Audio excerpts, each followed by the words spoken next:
அலங்காரத்தையோ அந்நிய ஆண்கள் பார்க்கக்கூடாது. அந்நிய ஆண்கள்னால் யார்?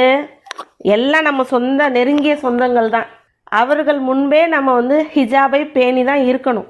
இப்போ என்ன பண்ணுறாங்க, புர்கா போட்டுக்கிறாங்க.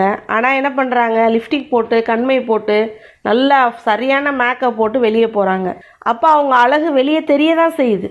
ஒரு அழகு பெண்கள் அழகை யாருக்கு காட்டணும்? அவங்களுடைய கணவனுக்கு மட்டும்தான் காட்டணும்.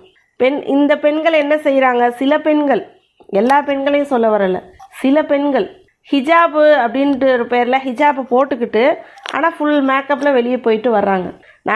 நான் எனக்கு தெரிஞ்சு நிறையா பெண்கள் பார்த்துருக்கேன். தலை நிமிர பூ வச்சுட்டு கூட போயிருக்காங்க. அது வெளியே தெரியும். அது அந்நிய ஆண்கள் பார்க்குற மாதிரி இருக்கும். இந்த மாதிரிலாம் செய்யக்கூடாது. ஹிஜாப்னா என்னென்னா நம்மளுடைய அலங்காரங்கள் எதுவுமே வெளியில் தெரியக்கூடாது. அப்படி ஆடை உடுத்துவதற்கு